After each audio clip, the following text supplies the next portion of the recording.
good question. Again, just, oh, I'm sorry, what's the total budget and how much of that is it local and how much is the state? Go ahead, sure. 613. A big element of this too is these men and women, will need a toolkit, and those largely are employment-related support that we want to provide, and so we'll look to draw on existing resources and efforts to give a person a reason to want to look at doing something different. So, may I just follow up? How much of that 613 is local and how much does the state contribute towards that? The state, the rest was all locally raised by a great group of partners who saw self-interest in bringing down the volume in the city. Again, we have this juxtaposition. Kids are doing better, crime stats are going down, but I don't know of anyone who doesn't think the volume isn't going up. And it is. And I think, Mayor, if I could just add to that, the Street Outreach Worker Program is receiving part of that funding. I think this program is about $400,000 in funding. And I think folks need to understand that part of why we're seeing some changes occurring in our communities is because folks are already out there. Like these, Tyrone has been, along with the Brotherhood Summit, they've been in community speaking to this issue of community violence. I mean, so while we're launching a much broader effort with some very targeted goals and tasks, this is part of a process of community building that I've seen evolving over the last 6 months or so that really is very encouraging. I think that what we're finding is that folks in the communities in New Haven, neighborhoods in New Haven, really want to be involved and engaged in improving the conditions that lend themselves to community violence.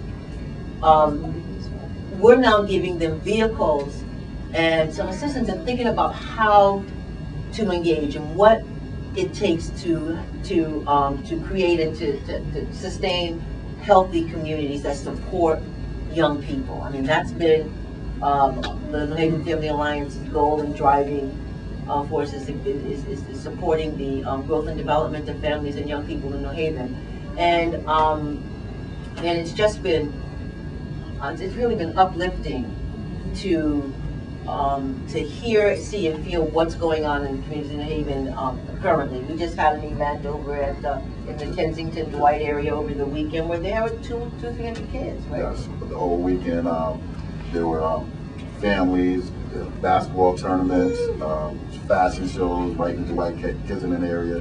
But 2 days, no fights, no violence. You know, a lot of communication between the older guys and the younger guys. You know, and it was just something beautiful to watch in our neighborhood, you know, where everybody kind of looks at it for something to erupt for, you know, an entire weekend, nothing bad happened. You know, and a lot of that, I want to say my hats off to Minister Morris, because he helped initiate a lot of the things that a lot of the younger brothers are starting to do in our neighborhood right now. You know, is get involved. You know, you got to start speaking to the guys that are hanging out in the neighborhood.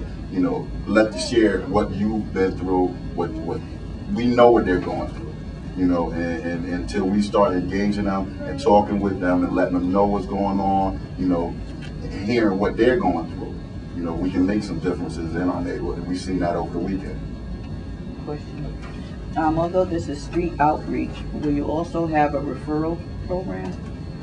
Will they be able to do referrals? Absolutely, but we part of a significant part of what we'll be doing with young folks is, as I indicated, getting a handle on what it is that they need to get them re-engaged. So some of these young folks need to be back in school. They're school-age young folks, so we will be working with the truancy, the drop-off prevention officers, so that we can create these partnerships and to get these young people back into the school system, to monitor them while they're in the school system. Some of this is linked to families. I mean, what I don't know that folks really recognize is that we've got a number of families in New Haven that just simply don't have the resources they need to meet the needs of their families. And so these kids are out doing what they do. These young people are out doing what they do for a whole host of reasons.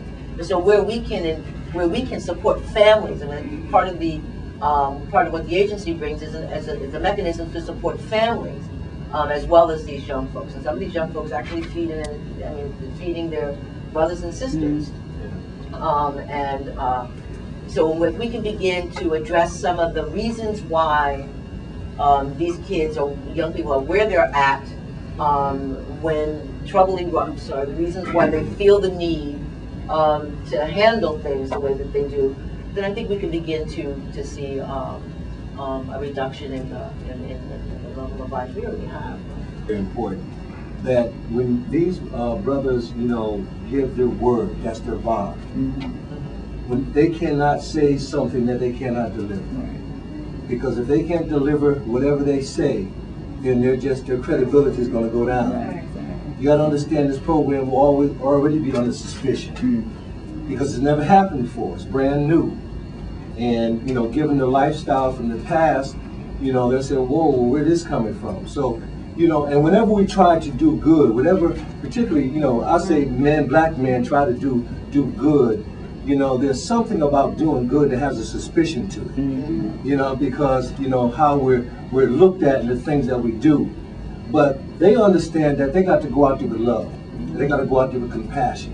They got to go out there with all the understanding of what things are really, really out there, what it's really about. They got to be themselves in order to be effective. And they got to be able that when they say something, if they say, for instance, we can do this for you, we'll try to do this for you, we'll try to bring you together, and here's what we can do, they got to deliver that. So it's very important that those people that work with them give them the necessary resources to make what they say happen. Gentlemen, I know that you're planning, as you said, to get more, but is this it for now? The starting point? Yes, we're planning on hiring 2 more people In addition. to what you see right here. One piece of the puzzle, though. What we need to do in community patrol, hiring more cops, putting them out on regular walking beats, bike beats, we're working hard at that. That's an important part. Strengthening the police department with mid-level management, focused on that. How we could use technology additionally to help solve crimes and prevent crimes, a separate strategy. Still unaddressed in this community, and in fact the state of Connecticut, prison re-entry.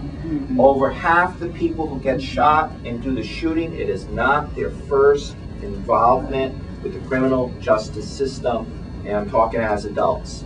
That's a huge issue that still needs to be addressed on our radar screen to engage the state of Connecticut on as well. And again, Barbara correctly pointed out, the support and work of the school resource officers, the truancy staff, with the 90% of kids, those 1,000 kids who graduate, those 21,000 kids who go to school each and every day is an important part of our work. What's different about this is a part of the community we haven't been speaking to. And it is disproportionately a part of the community that's causing the chaos for everybody else. You also said training will start soon. Is that in Providence and Boston, or just Providence? Providence and New Haven. Providence and New Haven. And when will they hit the streets of New Haven? We will have the street outreach workers in the streets in the next week or so. To begin the process, I think that we can equip, it's not a thought, we can equip the street outreach workers for the engagement, the outreach and engagement piece of this work. We look to Providence to help us help develop different kinds of skill sets. So the conflict mediation, actually we're going to be working with one of our own local organizations as well, community mediation. But conflict mediation skills, how to negotiate truces and the like. What the gentleman who is the executive director for the Providence Group, it's the Institute for the Study and Practice of Nonviolence, his name is Tinny Gross, started the Boston Community Outreach Worker Program 1990 or so. Went on to train the folks in Chicago. He will be working with us to equip our street outreach workers with tools and skill sets, as I indicated before.